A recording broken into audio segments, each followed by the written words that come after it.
Hello everyone, so today we're going to go over section 1.4, sigma notation. So we'll begin with a review of the general term for both an arithmetic and geometric sequence, and then partial sums for both arithmetic and geometric series, and finally the sum of an infinite geometric series. As you can see here, we have all the different formulae written out. So there is a special notation that can be used to represent a series that is that we haven't seen before.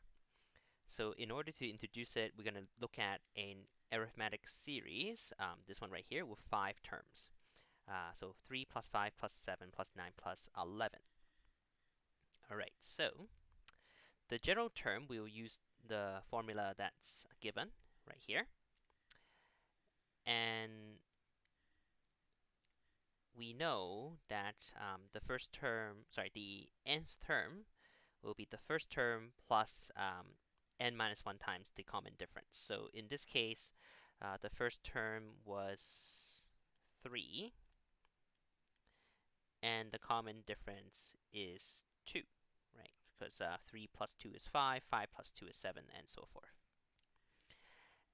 And when we're talking about the general term of the sequence, we will leave the n value. So we have Tn is equal to 2 times n plus 1 for this arithmetic series.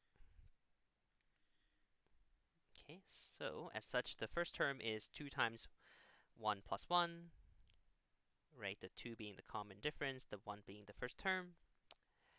And then the second term will be 2 times 2 plus 1, and then 2 times 3 plus 1, 2 times 4 plus 1, and so forth. The series is sum of all those, so we can represent it using what's called sigma notation. Right here, this is the sigma in the sigma notation. It means the sum of. Okay, and it always comes with these two here, indicating that we're kind of cycling the values from 1, k equals 1, all the way up to 5.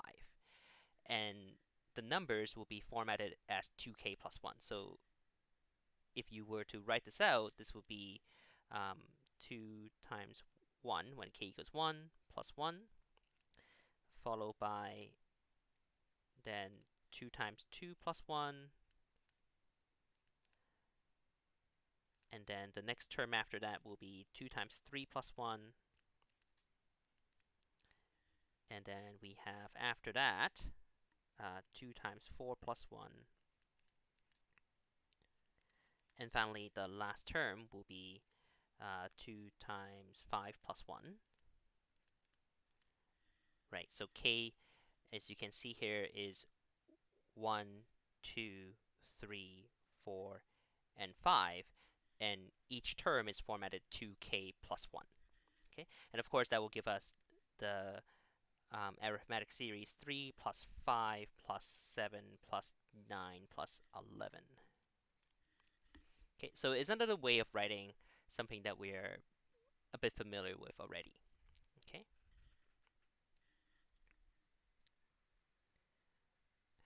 Right, so usually we use a letter that is not n here, k in this case, because n is usually reserved for the number of terms in the series. Okay. So let's look at how we can use this sigma notation. So one of the reasons for introducing the sigma notation is that it can describe series that are not arithmetic or geometric, as we have here. So let's look at the first term. So k equals 1 will be the first term. So we substitute in, we have 1 squared minus 2 times 1. So that will, of course, be 1 minus 2, which means the first term of this series is negative 1. Follow that up with k equals 2. So we have 2 squared minus 2 times 2. Actually, should be putting these in parentheses so you'll look a little bit more consistent. There we go. 2 squares 4, 2 times 2 is also 4, so the second term is going to be 0. The third term in this series, again, same thing, 3 squared minus 2 times 3. That'll be 9 minus 6, which is 3. And finally, the last term in this series is going to be k equals 4. So 4 squared is 16, of course, minus 2 times 4, which is 8. So 16 minus 8 will be 8. So the 4 terms of this series are negative, 1, 0, 3, and 8. So there's no common difference, there's no common ratio. This series is neither arithmetic nor geometric.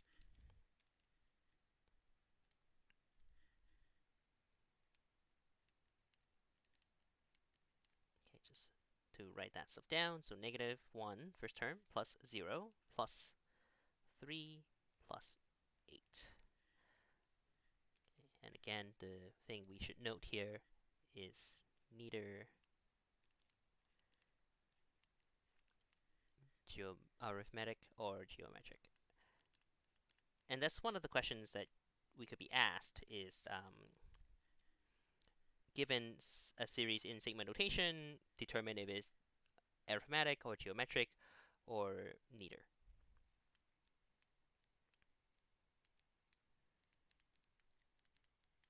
Okay.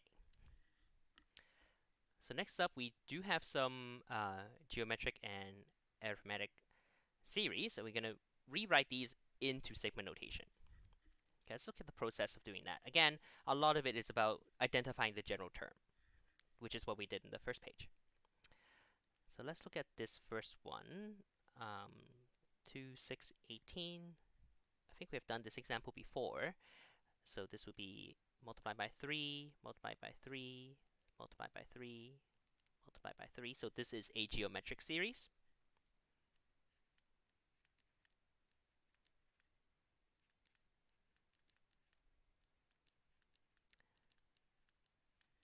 Okay, so we will write out the general term for it. So Tn is equal to T1 and then r to the n minus 1 power. So Tn is equal to, the first term is just 2, so 2. And then the common ratio is 3, n minus 1. Let's see, this geometric series has 4 terms, so if we were to write this in, oh sorry, 5 terms. 1, 2, 3, 4, 5. Right, so we can write this with sigma notation here. We'll let k start at 1 and go up to 5. And simply this would be 2 times 3, and then k minus 1. Okay. So next up, let's look at the series on the right. 1 plus 4 gives us 5, plus 4 is 9, plus 4. So this would be a arithmetic series with some number of terms. We don't know. We just know that it ends at 53. Okay. So we should say that it is arithmetic.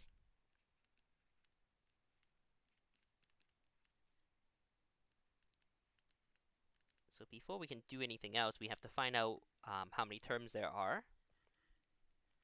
So we know that the nth term of a arithmetic series, sequence is simply t1 plus n minus 1 times the common difference.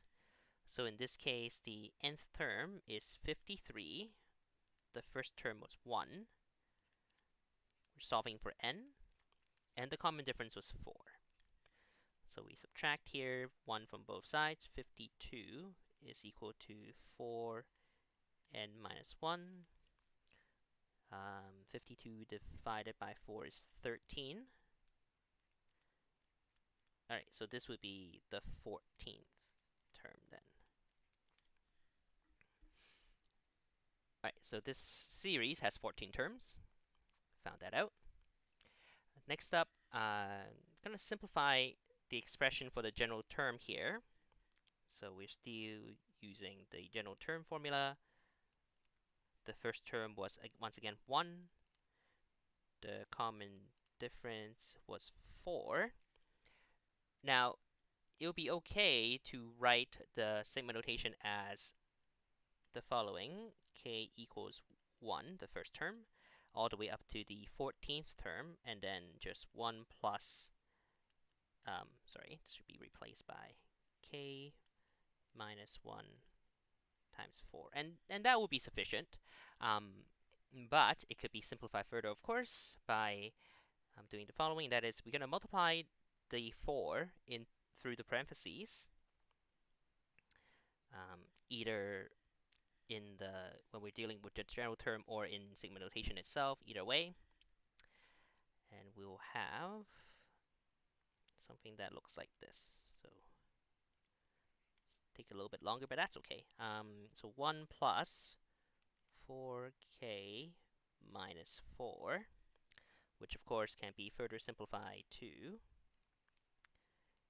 segmentation from 1 to 14, 4k minus 3. And that's it. So, looks a little bit messy, but that's okay. That's how you can write a arithmetic series as in sigma notation. Okay, so what else can we do with sigma notation? Well, suppose we're given just a series like this. We can find its value, and that's what we call simplifying something in sigma notation already. So it looks like this one. So here we have k equals 1 all the way up to 5, and then we're looking for the sum of the k squares. So this will be, of course, 1 squared, and then the k value changes to 2, so we have 2 squared, and then 3 squared, and then 4 squared, and finally 5 squared.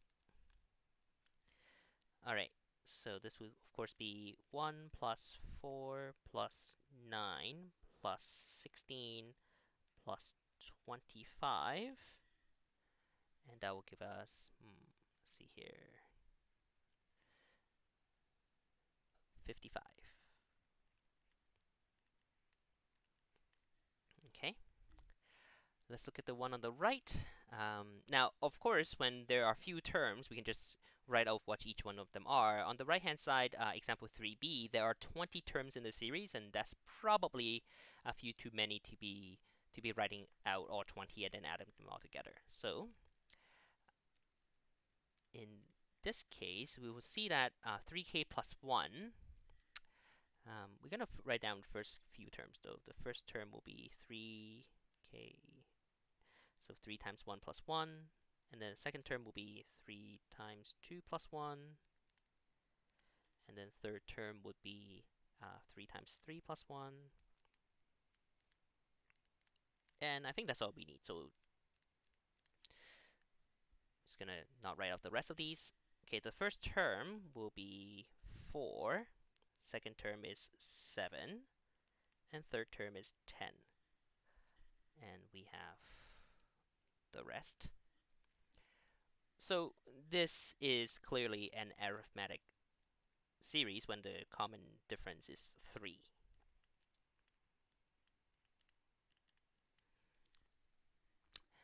So instead of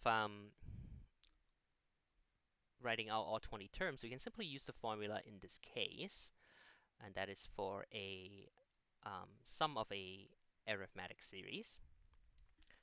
So we can have S20, because there are 20 terms, is equal to, oh, actually, just write down the general form first.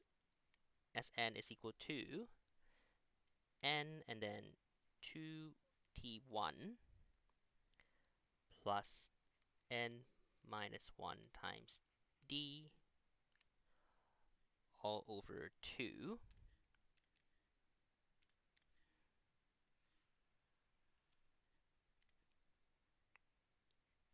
Okay. And then we substitute the values that we have in this case. So this would be, of course, in our example, sorry about that. Oh, that disappeared. So 2. Right. So this, in our case, would be 20. N is 20. The first term was a 4. This will be 20 minus 1, or just 19, either way. The common difference of 3, and this will all be divided by 2. All right. And if you use either calculator or some simple arithmetic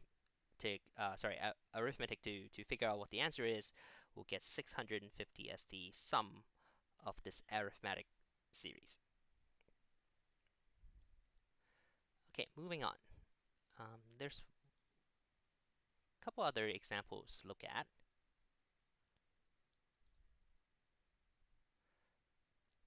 Okay.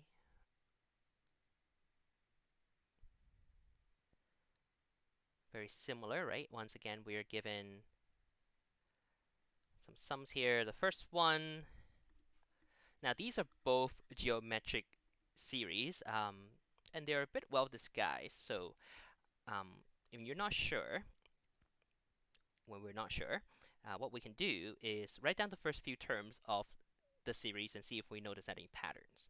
So in this case, the one on the left, we have 2 to the first power, which is just 2 as the first term, and then 2 to the second power, which of course is just 4. So instead of writing 2 squared, you can just write 4.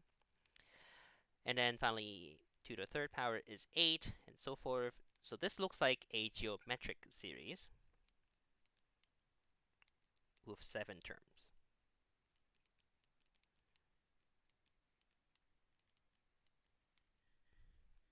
And of course,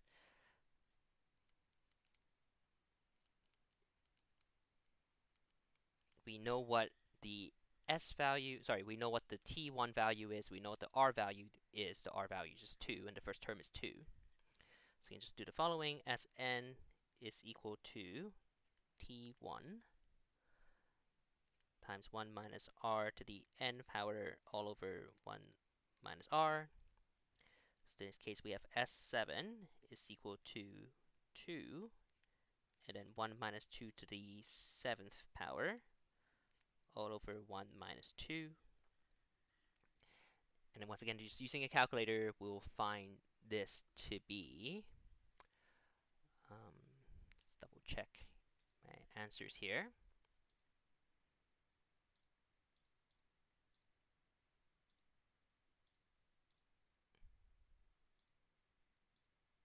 Okay, so 254.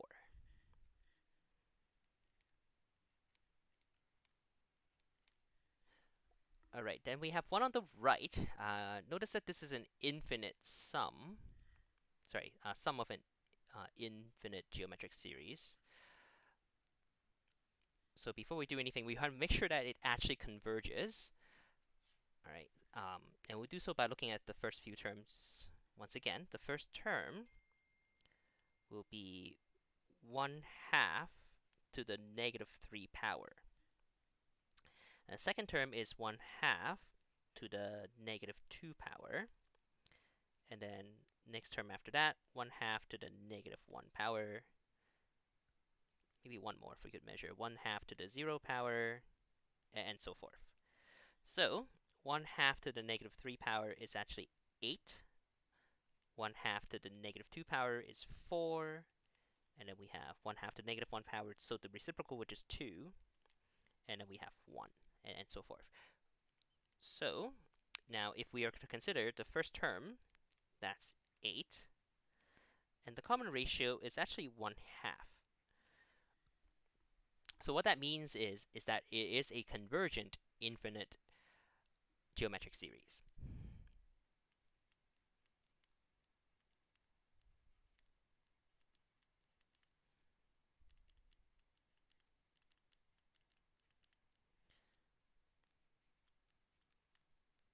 So we can indeed find a sum, and it will be a real number.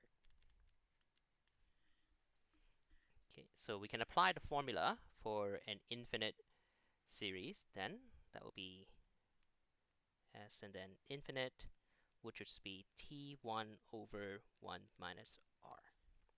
So in this case, we have 8 over 1 minus 1 half, which will give us 16. Okay, so once again, if we're not sure, always write down the first few terms of a series in sigma notation and see if we know it is geometric, arithmetic, or otherwise. Okay, let's look at an application problem. It says express the repeating decimal 0.161616 dot dot dot as a geometric series in sigma notation. All right, so this one is a little bit more complex.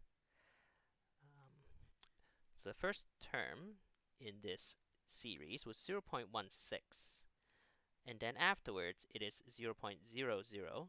Notice that there will be two zeros because the 16 occupies those decimal places. 16. And then the next term after that is 0.0000 because the first four decimal places are occupied by 16 and 16. So 16 and so forth. All right, so the common multiple or the common ratio is 0.01. And then once again 0.01. Okay, so we know what the first term is. The first term is 0.16, and the common ratio is 0.01. We have to move the next term 2 decimal places to the right. Okay, so what that means is combining these two, the general term of this series will be 0.16, so first term, multiplied by 0.01, the common ratio, and then n minus 1. Which means if we are to put this together into sigma notation, we simply have sigma, and then k equals 1 to infinity, and then 0.16, that's the first term, and then the common ratio of 0.01, and then k negative 1 is the exponent. Okay, so today, a very new concept, segment notation, but it does relate very well back into something that we've seen before, that is geometric sequences in series and also arithmetic sequences in series. Okay, and that's it for today, so thank you for listening.